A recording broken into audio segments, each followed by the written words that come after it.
Hey everyone, welcome to another episode of Great Leadership. My guest today, Cass Sunstein. He's a professor at Harvard and a director of the program on behavioral economics there. He was the administrator of the White House Office of Information and Regulatory Affairs in the Obama administration between 2009 and 2012.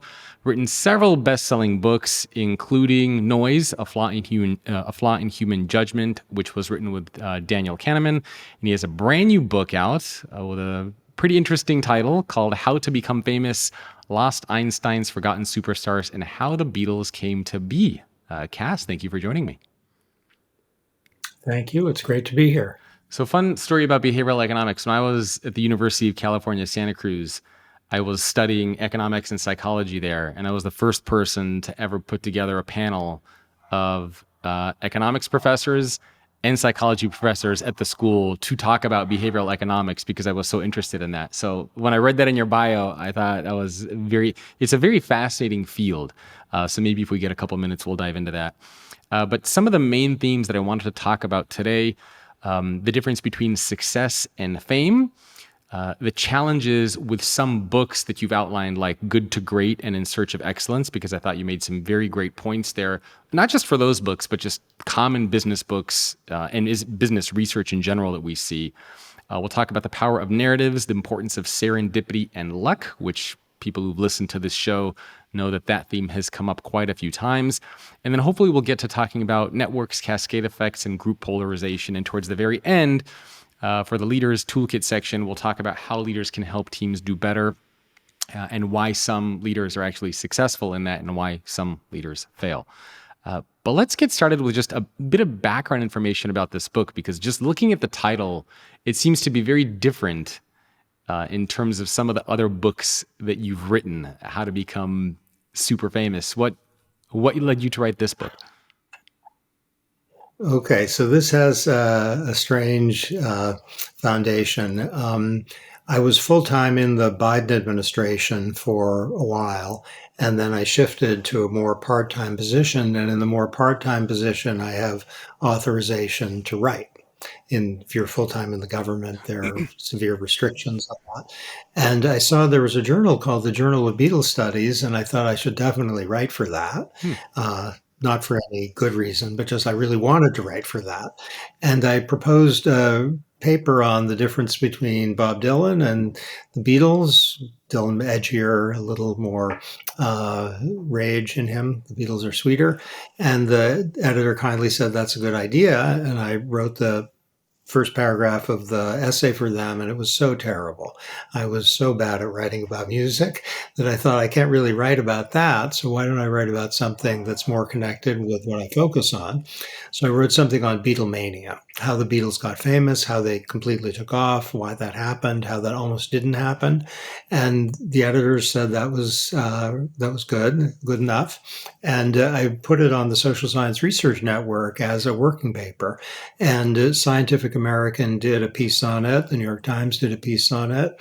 The Guardian did a piece on it. And to my amazement, at a very tiny level, the paper was subject to a really small version of Beatlemania. And I thought, what's happened to my paper is what the paper's about. That is the well springs of fame and success. And then it followed that various publishers said, why not do a book on this? And if someone asked me to write a book on something, the answer is always yes. And that's what the book came from. Ah, interesting.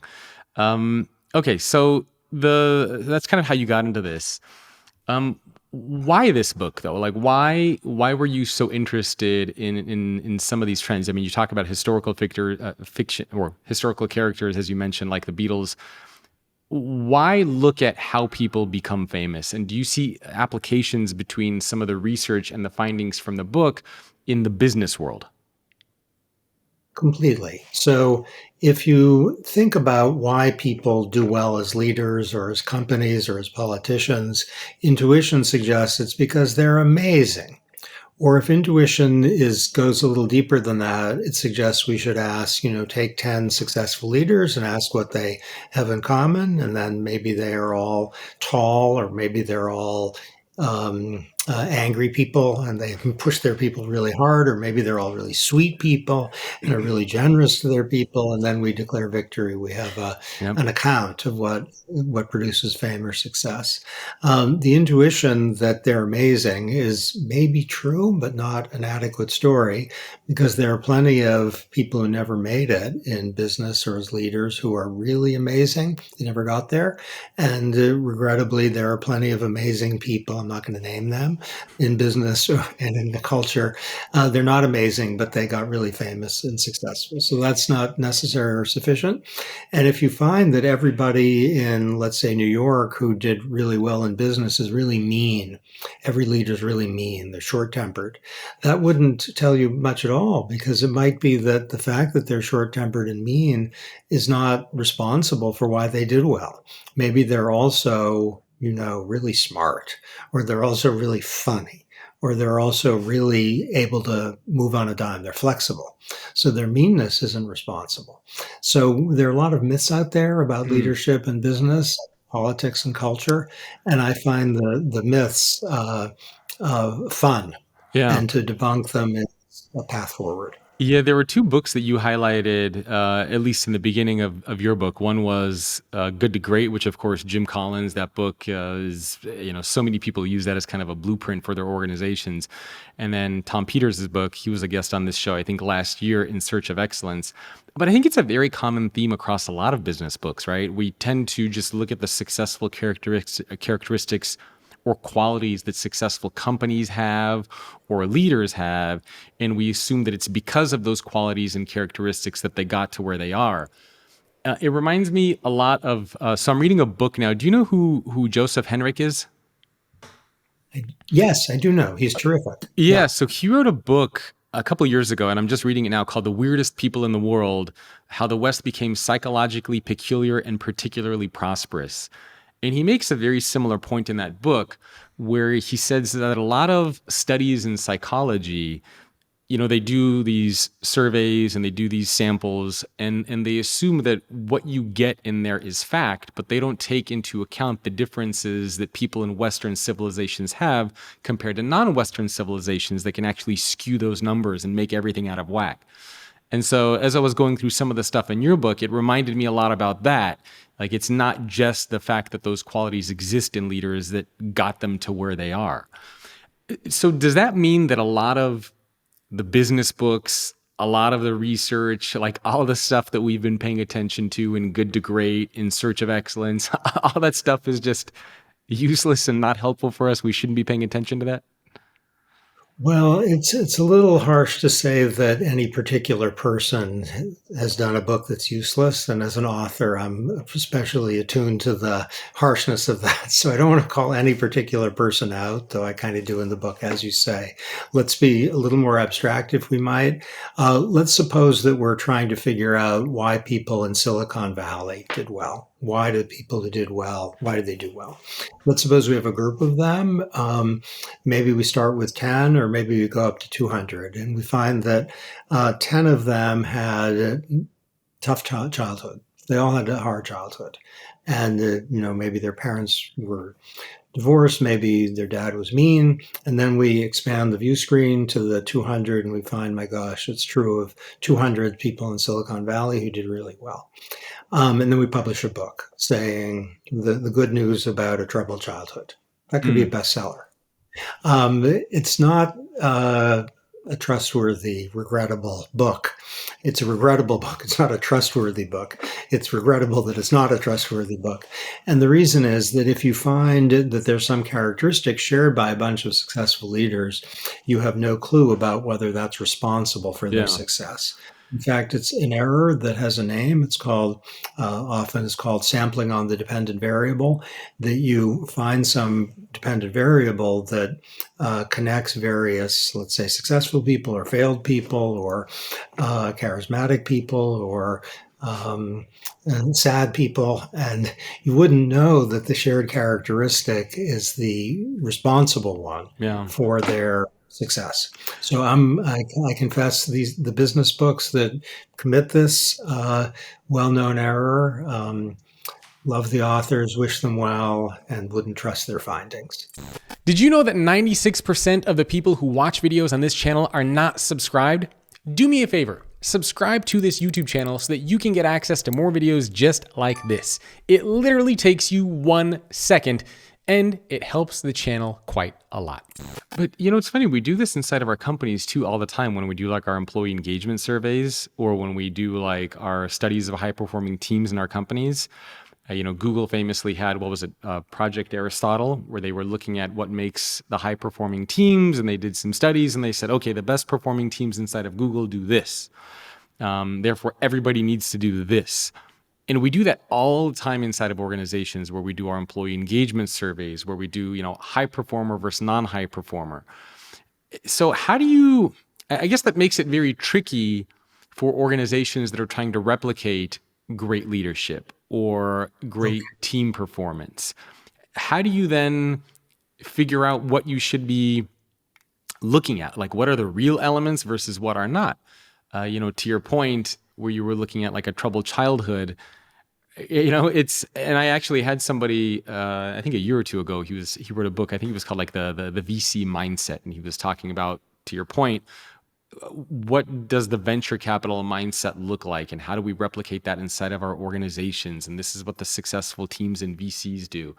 And so now I'm thinking about that interview and realizing that there were probably quite a few fallacies and myths in that as well.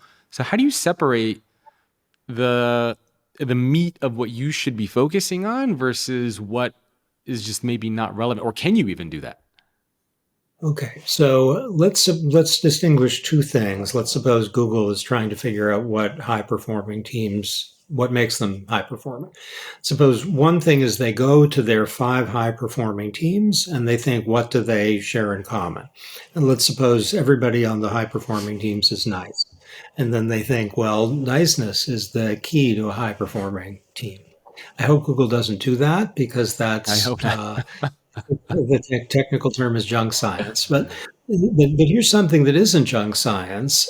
Take the highest performing teams, take the lowest performing teams, and then figure out the relevant characteristics along which they're similar and they're different.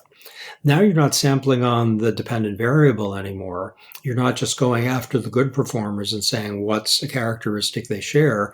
You're trying to think what distinguishes the good and the bad. And let's suppose it turns out that the bad performers are they work at home, and the good performers they work in the office.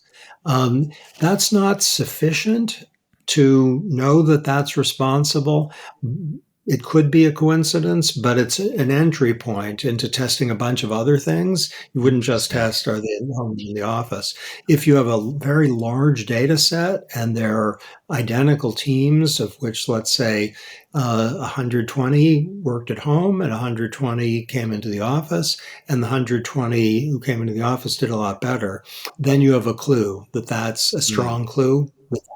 So think of the difference. Sampling on the dependent variable means you find the successful people, and then you just find a shared characteristic. A randomized controlled trial would be one in which you test a variable or various variables among the successful and the failed. And then if you find that the successful are identifiably connected with this characteristics and the failed are identifiably not, now you're in business.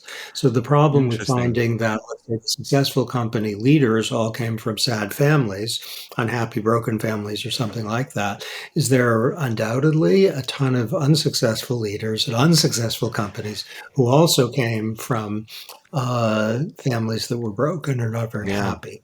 And testing on the successful ones, that doesn't tell you much. Yeah, I'm jotting this down. This is actually very interesting. So it sounds like what you're saying is, in order to determine whether it's individual leadership success or team performance, you cannot do that simply by looking at the best. You also need to look at the opposite end of the spectrum to see why other leaders might be struggling. And then kind of compare the two. And I don't think... Oh, sorry. You want to have a randomized... Yeah. You want to have a randomized trial, and that's kind of a fancy, unintuitive word, but it's a very simple, very intuitive concept. Take a large number which do well, and then take a large number that don't do well. And if it's randomized, so there's nothing that distinguishes them, maybe test whether something like let's say working on weekends, is causally associated with success or non-success. Let's say test whether having a suggestion box is a differentiator between the two. So you want to find the successful and the unsuccessful and test a variable along populations that are large enough. And then you'll know something. So it's like in medicine. If you find Yeah. out that people who have aspirin every day do well along some dimension, let's say they're cheerful. You don't know that aspirin has produced their cheerfulness because you haven't tested people who don't have aspirin. If people who have aspirin are more cheerful than people who don't have aspirin, then you have reason to believe that having aspirin is causally responsible. So randomized, don't test just on the dependent variable. Yeah, that's so interesting because I never hear of any organization doing that. In fact, anytime you hear about engagement surveys or high performing teams, you never hear about the low performing teams. You only hear about what the best teams are doing, and we assume that that's what everybody should do. And so I guess if we were giving advice to leaders out there, that would be the advice: is don't just pay attention to the high performers and the best teams, but also try to understand why the low performers and the struggling teams are not able to get to where they are and draw those kind of comparisons there. And that, I think, is super valuable.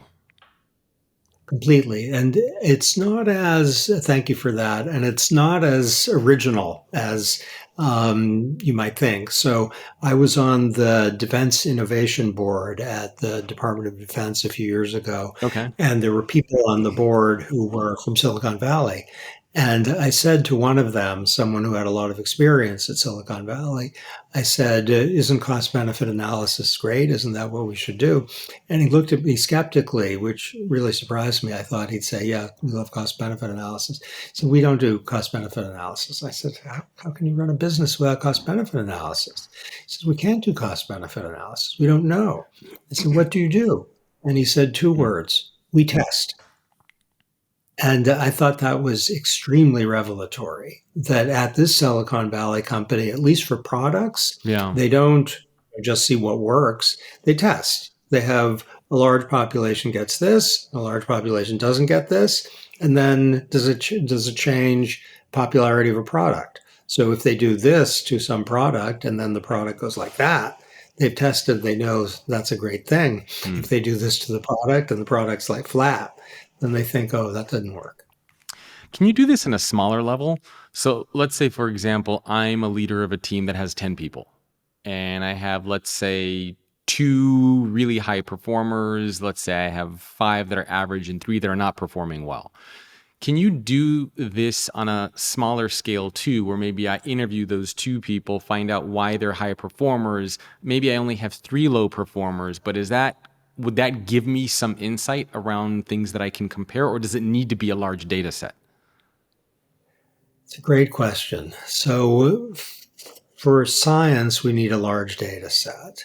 I am a professor much of the time, and I have research assistants, and I can do the following. Sometimes I'll have 6. I'll have 2 who are really good and 2 who are merely adequate. And all I know is that the 2 are really good. And I will, to the extent that they have time to help me, I'll just work with them a lot. And the 2 who are adequate, not so much. And I don't need a causal story of why the 2 are really good. All I need to know is that they're really good. So often my dad had a small company. He was a leader of a small, not super successful, but moderately successful construction company. And he did something like that. He knew who was good. And if he was good, he would just enlist them as much as he could and they had time for. And if he had people who were just adequate, he wouldn't fire them, but he'd work them less frequently. So you don't need a causal story especially.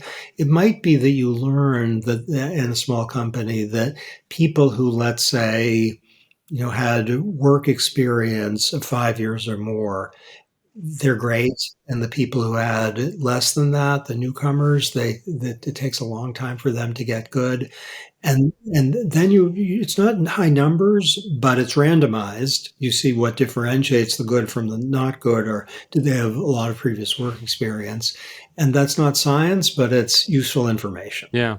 There's not related to the space, but he's in the fitness space. His name is Lane Norton, and he has a PhD, I think, in nutrition sciences. And he's very famous for doing all these YouTube videos where, because anybody today now with a camera, they go online and they say, "Oh, you want to lose weight? You gotta like do this and do that." And he's very famous for creating these videos, and he's always talking about randomized control samples, like randomized controlled experiments, and that's the only way that you can get data. So he does all these videos like where he's debunking these common fitness myths because he says there's no randomized control test for this, like it's BS. So it seems like we need that kind of approach in the business world and in the leadership space. So I love that we're bringing attention to that. Let's shift gears a little bit to some of the themes in your book. One of the things that I wanted to talk about was the role of luck. So I think it was a couple of weeks ago, a couple of months ago, I had Brian Klaas. I don't know if you know Brian Klaas. He was a guest on this podcast. He wrote a book called Fluke. And we were also talking about the role of serendipity and luck in leadership success. So I'm curious to get your take on that, because oftentimes we attribute, and I've interviewed a lot of CEOs on this show, and I frequently ask them, how did you get to where you are? Did you just work harder than everybody else? Or are you just smarter than everybody else? And while they do acknowledge that they did work hard, they took on jobs that nobody else wanted, they pushed themselves, they always acknowledge some level of luck and serendipity, being in the right place at the right time, just getting that opportunity. So how do you think about luck in terms of success, maybe specifically in the world of business and leadership? Okay, I'm going to go at this with your indulgence from the side and talk about Robert Johnson, Jane Austen, and the Beatles. So Robert Johnson, if you don't know, is an iconic blues guitar player who is regarded now as a giant and a genius. And people say he made a deal with the devil. He went to the crossroads, and that's how he got kind of surreal talent. Johnson died in his 20s as a complete unknown. He had a revival decades after his death. Why did he get that revival? So a company put his music together, and then he went into the stratosphere, and Bob Dylan and Eric Clapton say he's the best there ever was, and they couldn't have done what they did without Robert Johnson. That's one tale. Jane Austen was, in her lifetime, thought to be quite good, maybe one of the top 3 or 4 women novelists. She wasn't that big a deal. After she died, like Robert Johnson, she got the benefit not of a release of a record, but of a biography by someone in her family. She became kind of intriguing to people. That was followed by releases of her novels. And then through various twists and turns, she became Jane Austen. And that is itself a tale worthy of several books, how she emerged from relative obscurity, and people who at her time were thought to be equally good women novelists have been lost. The Beatles, the motivation for this book, the start of this book, almost gave up early. They couldn't get a record deal. One of the prominent record studios in the United Kingdom said the boys won't go, meaning they're just not good enough. And they had various combinations of a relentless manager, Brian Epstein, and people who at a certain point said, okay, we'll give it a try. And that led to the release of Love Me Do. And then they had a record, and then they vaulted. So these are the same stories where all 3 of the people I've discussed were immensely talented. None of them was a loser in terms of what they could do, but they needed something. To say serendipity and luck are crucial is really important, I think, and it's true. And it's inspiring in the sense that if you haven't made it, It may be that you never had the right stroke of luck, and the day's probably young for all of us. In one or another respect, the day is young. President Obama, for whom I worked, said to me once, the CEOs, they think I hate them. I don't, not at all. And then he paused and he said, the one thing is that some of them don't quite see the role of, fortune in getting, they're good, they're great, but in getting them where they are. He said, for me, I get it. He said, I hope I'm doing a good job, but I got to be president, and I get to be president. That just wasn't inevitable. So there's that. But then we don't want to treat luck as just a check. Now we understand how success comes. We want to look inside the black box and see where it comes from. And for the Beatles and Robert Johnson and Jane Austen, there's a tale that is highly suggestive of what often can happen in a decade, in a year, sometimes in a month. Yeah, it's funny because I think if I were to ask even a lot of like famous content creators, and I've interviewed one of them on this show who's 6 million YouTube subscribers. He's a productivity expert. And I was asking him as well about how he was able to grow. He used to be a doctor. He quit. His name is Ali Abdal. And he said, yeah, a lot of my success was luck. I had no idea that people would want my content. I'm sure if you were to even ask somebody like a Simon Sinek, who had a viral TED Talk, all right, he did a TED Talk, or maybe it was even a TEDx talk. It wasn't recorded particularly with high quality audio or video. It was a small audience. It went up online. It went viral. And I'm sure if you were to ask him, hey, did you know you were going to become this mega best-selling author? And he too would probably say, you know what, a lot of it is luck. And so I guess then that makes a lot of people wonder, and this is the same thing that I asked Brian on my podcast. Well, if we acknowledge that luck plays a certain role in our leadership success, what's the incentive? Or I guess the first question is, how much of a role does luck play? And I know this is probably hard. Would you say 10%? Well, if I may here, I want to say a few things. Yeah. First, the word luck is like an opening to a discussion rather than an answer. So to say that Jane Austen had luck, or the Beatles were lucky, or Robert Johnson was lucky, or someone who has a trillion downloads of something is lucky, I mean, that's a start. And it's like a really early start. It's like there's a race to understanding, and then now you're off the blocks. Then you want to say, what does that mean exactly?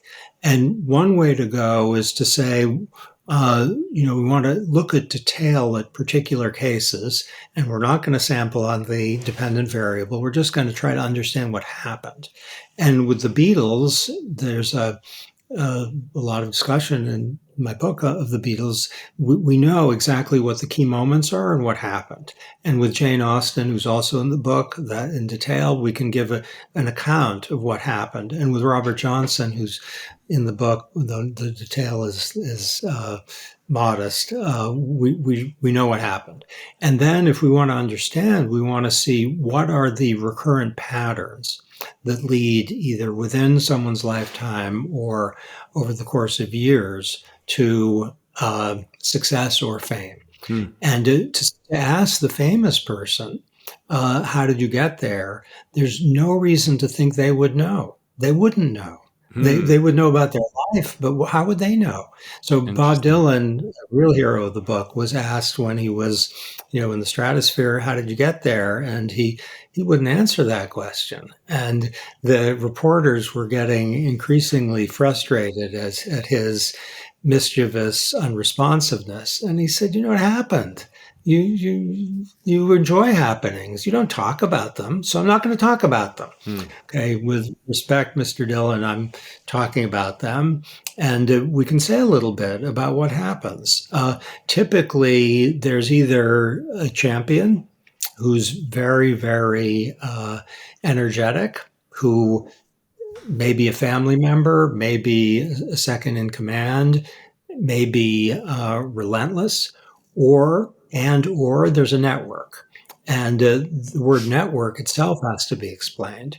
Often with, let's say, downloads or a product like the iPhone even, which kind of did well, there's something called an informational cascade, which means one person gets the iPhone. This is going to be very simple. Then another person gets the iPhone. There's a third person thinking, should I get the iPhone? And that third person says, well, the first person did and the second person did, and they're kind of my friends. So I probably should get the iPhone unless I have reason to believe the iPhone's terrible. Then the third person gets it. And then a fourth person, let's call that person Doug. First is Aaron and Barry and Charles. And then Doug says, look, Aaron and Barry and Charles all got the iPhone. I guess I better. And that may sound very stylized, but that's really how the iPhone triumphed. And for companies, Coke Zero and the MacBook Air, that's how it happened.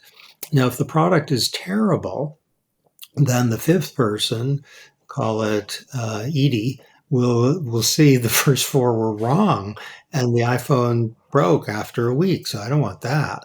But if it's a good product, you can get spectacular success only because of the cascade effect.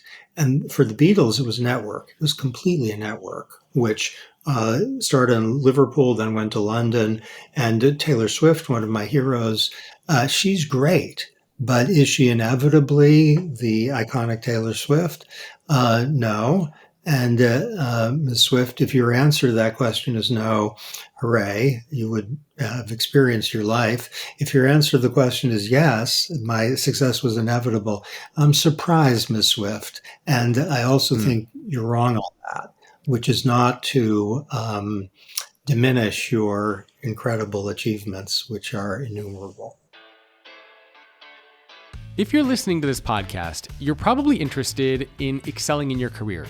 You're probably interested in trying to figure out how to become a better leader, how to engage your employees, how to create a future-ready organization. Now, this podcast might get you some of the way there, but if you're interested in stepping up your game even further, then I invite you to head over to greatleadership.substack.com. Join the community of tens of thousands of people from around the world who are getting weekly insights, CEO interviews, in-depth articles that I write, bonus leadership hacks from best-selling authors and CEOs around the world. All of this content is available at greatleadership.substack.com. It's interesting because a lot of leaders, when I would ask them, how did you get to where you are? Well, some of them might, and not all of them, by the way, some of them might mention luck. A lot of them would say, I worked hard, I put in the time, I did things that nobody else would want to do. But earlier you mentioned that you shouldn't even ask them because they don't even know. A lot of them can't identify what got them to where they are, which I think is is so interesting. So then how do you, so if I'm an individual, right? I'm a leader at a company. I'm trying to get from my mid-level leadership role to senior executive to top executive. And obviously I want to feel like I have some sense of agency over my professional development, over my success, while also still acknowledging that luck plays a potential role. So how do I guess the question is, how do I avoid this idea of luck from keeping me from understanding that I still have agency, right? Like if I just believe that it's up to luck, I'm not going to want to invest in my development. I'm not going to want to try hard. I'm not going to want to do these things because I'm just going to think, well, it's not really in my control. There's not that much I can do. So how do you balance the acknowledgement of luck with the necessity to take action to, in some sense, shape your luck by being there, right? I mean, it's kind of like a basketball player, like the sixth man on the team, where they never get a chance to play, but they're always practicing. They're always working on their free throws. They're dribbling. They're going to the gym. And then finally, one day, they might get that lucky chance where they get a spot to go play, and they do amazingly well.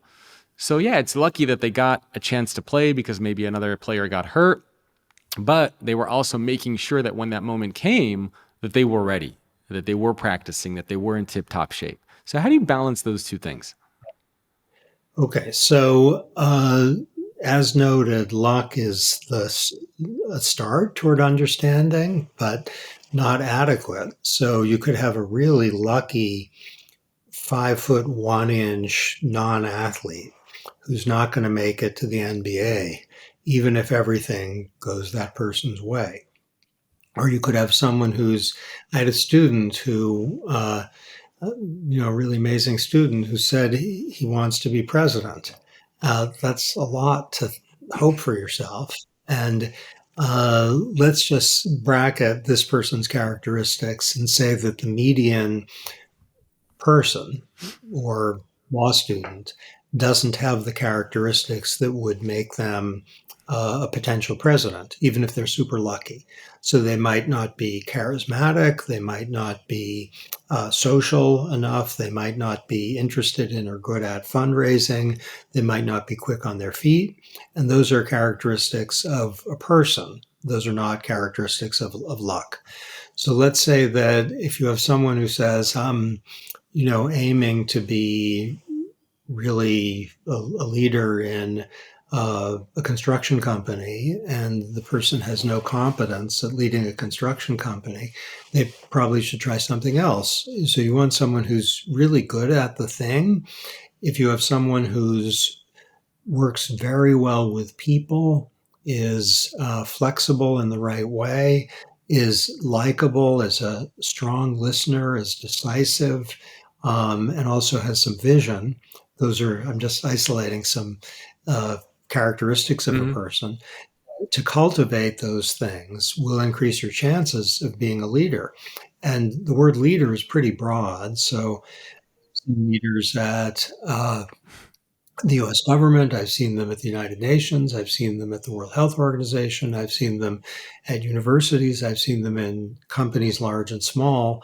And there are some characteristics all leaders share, but there are many that are different depending on Hmm. the setting.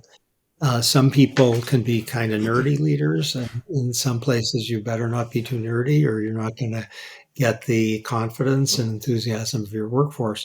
So, to cultivate the characteristics that are suitable for the leadership position which you aspire, that may be necessary.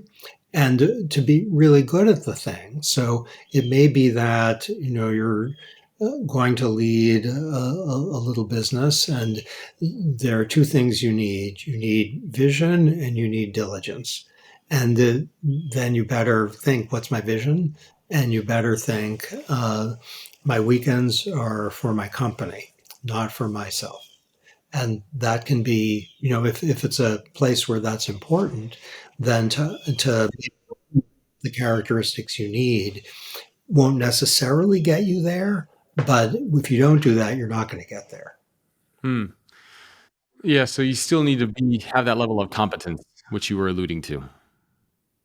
And Taylor Swift is great. Yeah. So was she very lucky? Yes. But if she wasn't great, she wouldn't be Taylor Swift. Hmm.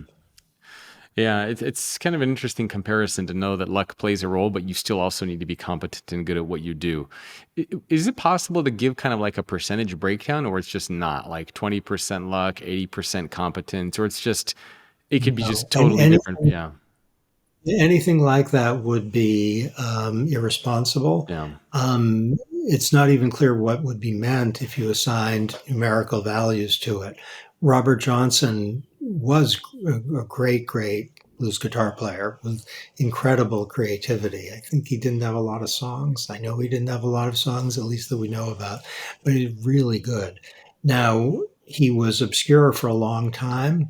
What percentage of his now iconic status is a result of luck? I don't even know how to think about that. Yeah. You can Yeah. think uh, what percentage of the screen has my face on it right now? That's an intelligible question. Could I'm not sure I like the answer, but that one we can answer. Is the opposite of that also true? Like, could some people say, well, I'm not getting to where I want to be because I'm unlucky? Like, I haven't been promoted because I'm just not lucky. I didn't make the team because I'm unlucky. I'm stuck in my role because I'm unlucky. Like, how, is the flip side of that? It seems like they're kind of polarizing, right? I mean, one, you can attribute credit to while still focusing on competence that helped you get to where you are. But saying you're unlucky can also just pass on blame to why you haven't been able to achieve something to an external force to keep you from being accountable to work on competence to getting to where you are. So it seems like the opposite of that, unlucky, and just kind of attributing your lack of progress and growth to unluck can also be pretty dangerous, right? It can keep you where you are and keep you stagnant. So how do you think Okay, about being unlucky? yeah, that's a great question. So imagine two sets of people who are kind of terrible at their job and nothing goes well for them and they never get to be leaders. And they say, I'm unlucky. Mm-hmm. That's kind of self serving and probably not right. They're just not good at it. I was in a little rock group as a teenager called Synergy, and we didn't cut any records, as you may know, and we didn't make a lot of money, as you probably won't be surprised to hear. And were we unlucky? Maybe, but we were also really bad. So that's a kind of uh, unsuccessful type. Then there are other people who are really good, but are unlucky. And that was the Beatles for a long time. And that was, you know, 100,000 leaders in the world had a period where they were really good. They just didn't get a break. And if they told themselves a story, I haven't been lucky, but I'm really good and I'm going to keep trying, that's truthful and also not the worst narrative to have because it keeps you motivated. Now, you're drawing attention to something also true, which is if people are attributing their failure to bad luck, they might lose their sense of energy and optimism. Yeah. And so to say, I'm unlucky, I'm doomed, I guess life is going to be pretty disappointing for me. That's not the best attitude to have. And a great finding, an intriguing finding in behavioral economics is that human beings tend to be unrealistically optimistic, so that people tend to think they're better than the average driver and less Yep. likely to be involved in a serious accident. People tend to think their sense of humor is better than average. 94% of professors have been found to think that they're better than the average professor. So that's unrealistic optimism. And unrealistic optimism actually has been found among entrepreneurs, where they tend to think the likelihood their company is going to do well is higher than it actually is. I think what we'd add to that, to your point, is unrealistic optimism, kind of a problem, but it's also kind of good because it keeps you energized Yeah. and diligent and focused. If you think it's going to work for me, even if your view of the probabilities is inflated, still it's probably in your interest to be upbeat. And how do you correct for these things? Is it just, for example, unrealistic optimism, right? So if a leader says, "Oh yeah, I'm really good at what I do. I'm very empathetic. I'm very self-aware. I'm a high performer." Is the way that you correct for that? You ask the team. You say, "Do you think that this like you bring in kind of the people who work for that leader to correct that and to bring that person down to earth, or how do you get the reality?" So there was a government agency, I'm not going to disclose anything, but within the last 2 decades, let's say, where the agency and the US government did an internal morale check. And it turned out the morale was terrible.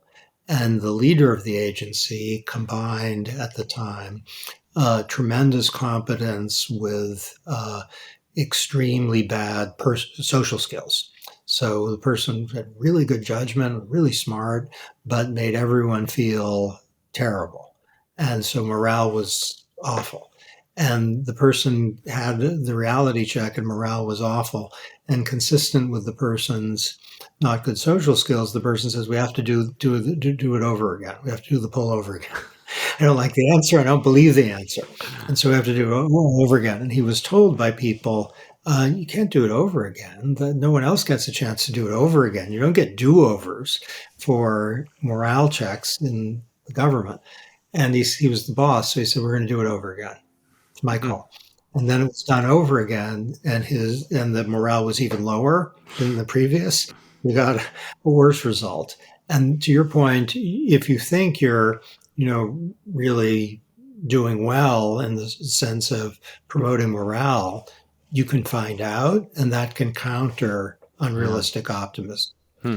So I think to do it's painful, and it also can put people who work for you in an awkward position, Yeah. because to tell you that they like you or that you're not doing well is maybe risky or brave, but it's good to do it, and people really appreciate it. Yeah. The reality check, I think, is important.